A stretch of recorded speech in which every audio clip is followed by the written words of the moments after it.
Okay, it was kind of hard to film and flip the boat at the same time, so I've got the boat upside down now. It's supported on my roller carts.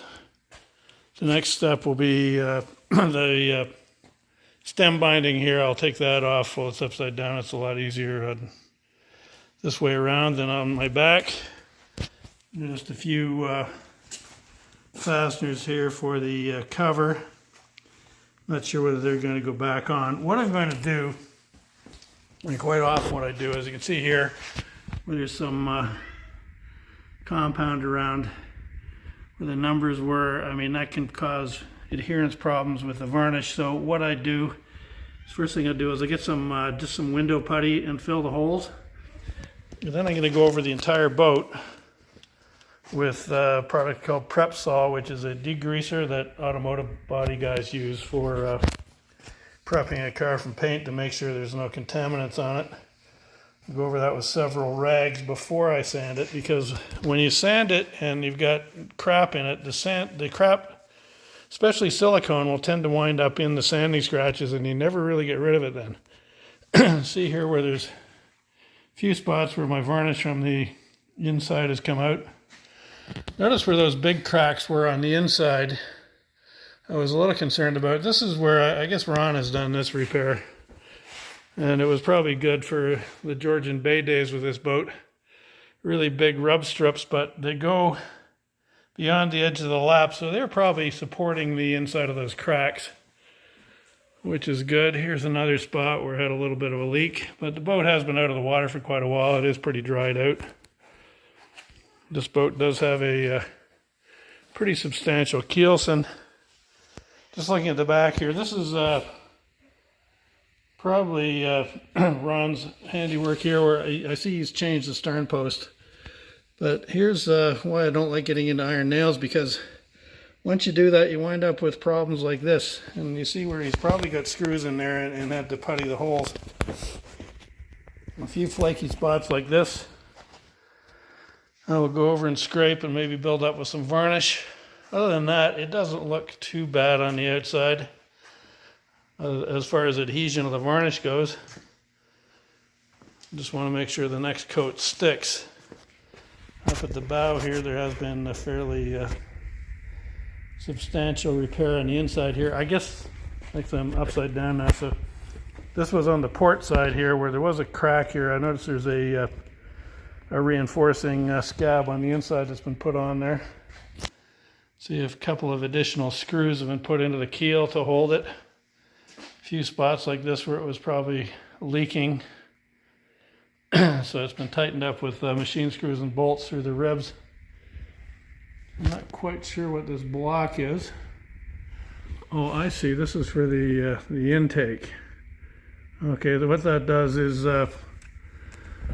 I guess it's like a dam, so when the boat's moving, it hits this and it's forced up the hole. Whereas if you didn't have that block, there's a thing called Bernoulli's principle, where if you have a flow past a hole, it's actually going to be creating suction and working against the pump. I do remember when Ron had the twin in this boat, he was constantly having heating problems with it, and that was probably one of the theories he was chasing down. Another little bit of varnish from my inside varnish job. And just looking around the device here, this is why I did not want to take the device out.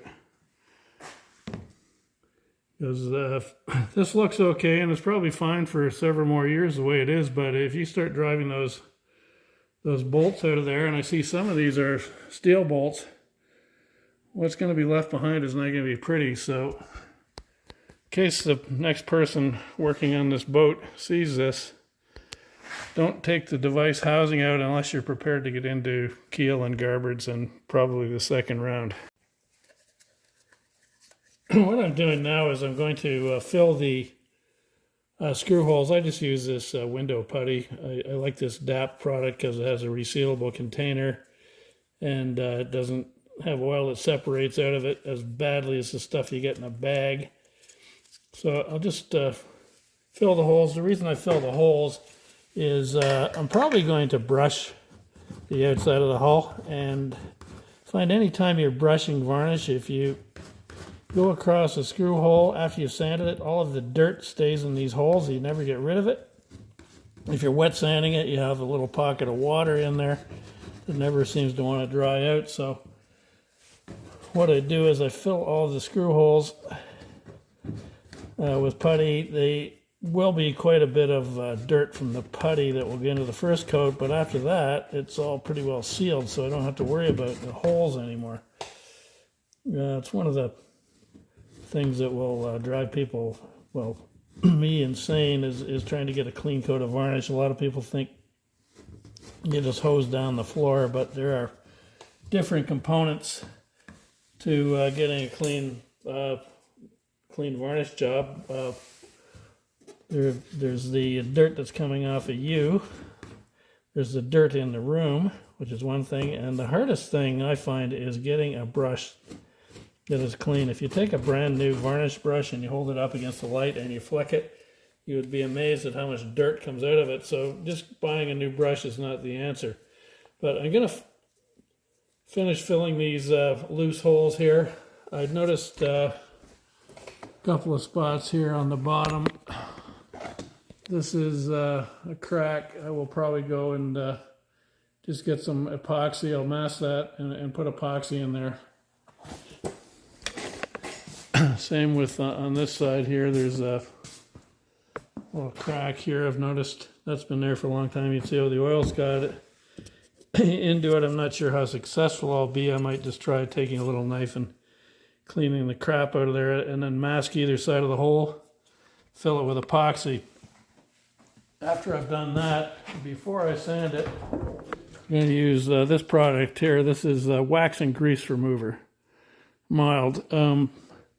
This is what auto body guys use for before they paint a car. They've got a constant battle with silicone because people wax their cars with silicone products, and that's a real headache when you're trying to prevent fish eyes in the finish.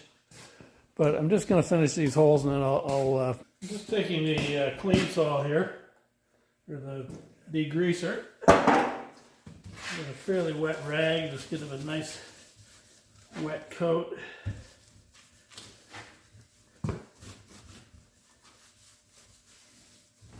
And then I'm taking a paper towel, and this is going to just take any stuff that's floating from the solvent. Have to be careful with some solvents. I know if you used lacquer thinner, it would just remove the varnish, so you don't want to use that. That's why I spend the big bucks on the proper degreaser. I find the wax and grease remover that you buy from the automotive store, it doesn't normally affect varnish or hurt it, but it's always a good idea to test it on a small area.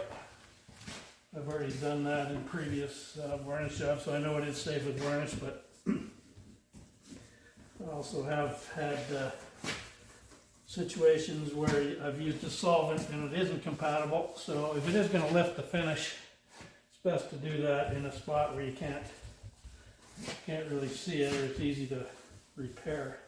I've got one little crack in the plank here. I think I pointed out before.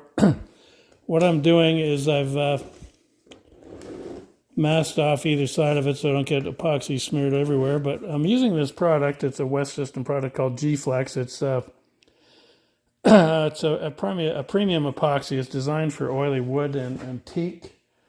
So this is the resin. It's two-part. It's 1-to-1. It's not like the conventional West epoxy. So I've squeezed out equal amounts here. I'm going to mix it up and then just fill the crack. Just with the tape on either side here, it'll be a lot easier to clean up. Can't guarantee how well it's going to stick to the oily wood, but at least it'll fill up the space. It's probably better to have epoxy in that crack than varnish. Before I get ready to sand the whole hull down, I've noticed there are quite a few spots here where it's been scuffed in bare wood. So my plan is to put 2 coats on the outside, but 2 coats are not going to really be adequate for these bare spots. So I'm just going over with an artist brush a bit in advance of the sanding for the 2 coats. And I'm just touching up these spots where it's been scuffed down to bare wood, mainly on the laps. That way there'll be a bit more film thickness when I'm finished. There are a lot of corners or edges on the laps here, which the only real way to do it is by hand. But to do the majority of the flat spots, I like this little random orbit sander. Just scuffing up the varnish here. I'm using 180 for this coat, and I'm just going to go over and do all the flat spots. I don't have to go over it by hand.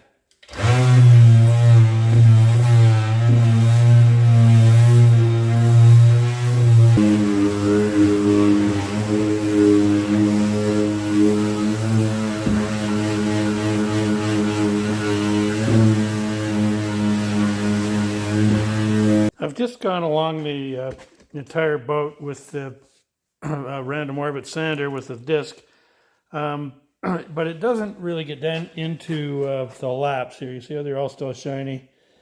Now this varnish is probably about 20 years old, so if I just varnish over that, chances are that's going to be a spot where it's going to start lifting.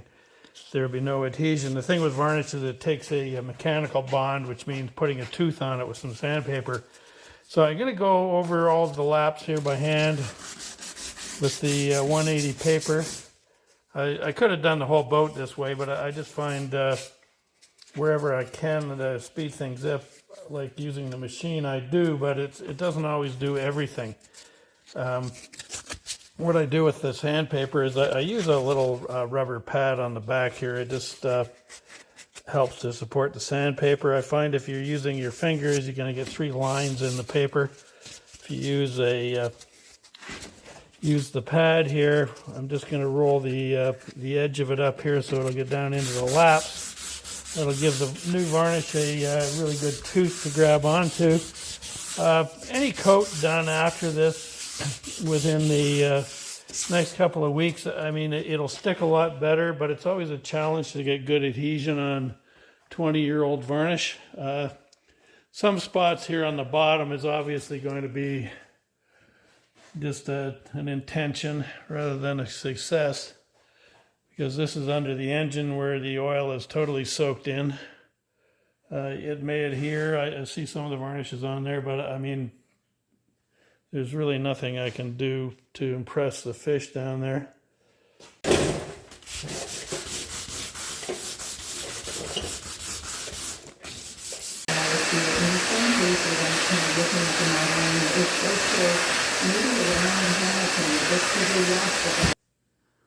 Okay, I've got the boat sanded and vacuumed it off. What I'm going to do now before I put the varnish on is I'm just going to go over with some cheesecloth and methyl hydrate and wipe it down. It's already been wiped before I sanded it with a prep sol, but the methyl hydrate is just the one last kind of step before. The one thing methyl hydrate does is it displaces any moisture that might be in the wood. It's also picking up a lot of this crap that the varnish or the vacuum didn't quite get. So this is just a little bit of wiping the kind of stuff. I find really old varnish, it gets a really fine kind of brown dust. It's almost brittle, the old varnish, where the new stuff is very elastic. Tends to gum up the paper. Sanding the first coat is always pretty easy because it's old varnish and it's doesn't have a lot of elasticity left in it.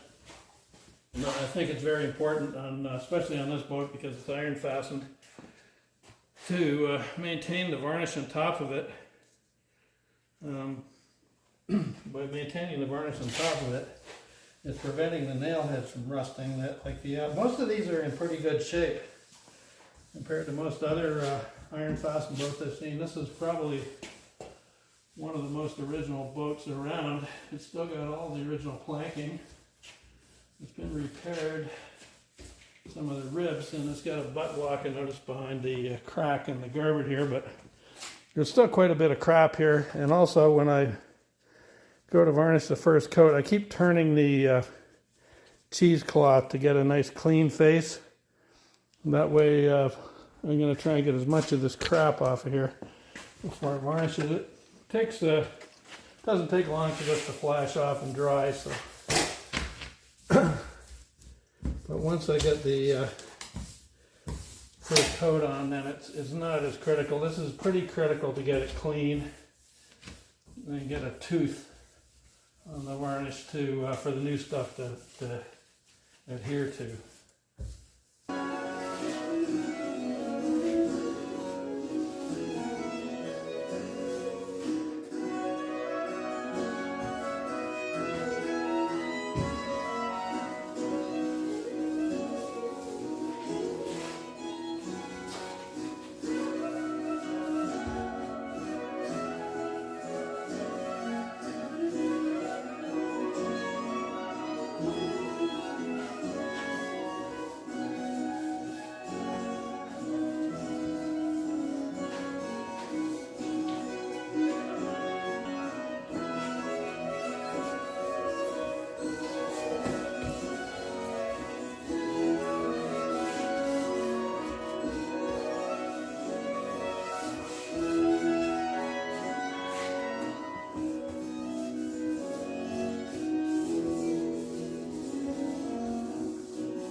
Okay, the brush is all cleaned out now, and it's usually after I clean the brush when I find the runs, but this boat is actually getting a nice shine on it. I mean, there's black in the bottom. There's nothing that's going to be able to be done to fix that,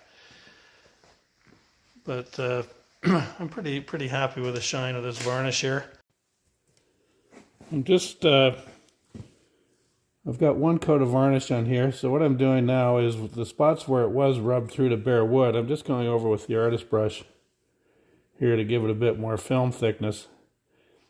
After this is dried, I will sand it and give the entire boat one more coat. This boat is actually in pretty nice shape because the finish over the nail heads is still in pretty good shape, especially on an iron fastened boat. If the if the finish breaks down above the nails and the nails get scuffed, then they're going to start to rust.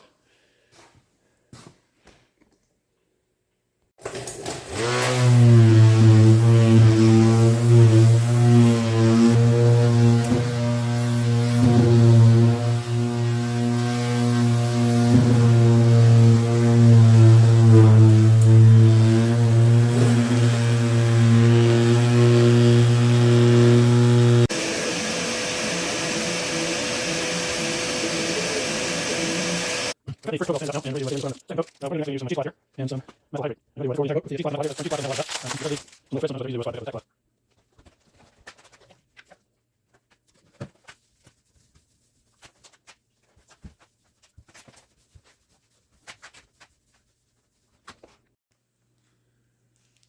now that the methyl hydrate's flashed off, which doesn't take long, I'm just going to go over the boat with a tack cloth. This is what they look like in the package.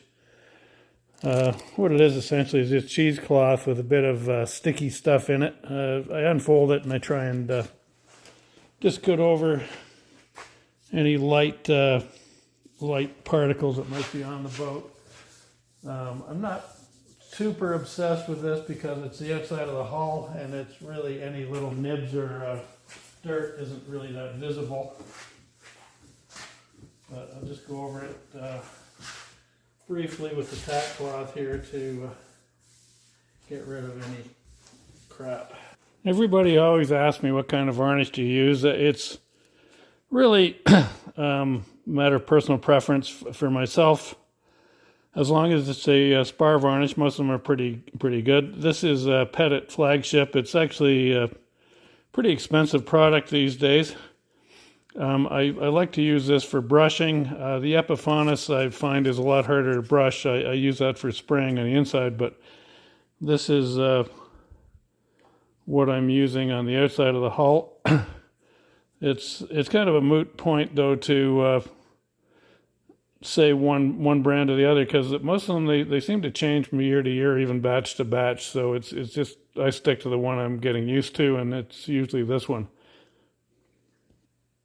When I'm varnishing the outside, I like to do one plank at a time. The other thing I like to do is just pay attention to the laps here. What happens on a lap strike boat, especially when they're upside down, is the varnish tends to build up in the laps here, which is good because it will seal any little leaks by running into there. But what happens about 2 hours after I leave is all of those little or excess amounts of varnish in the groove here will wind up running to the front and creating runs.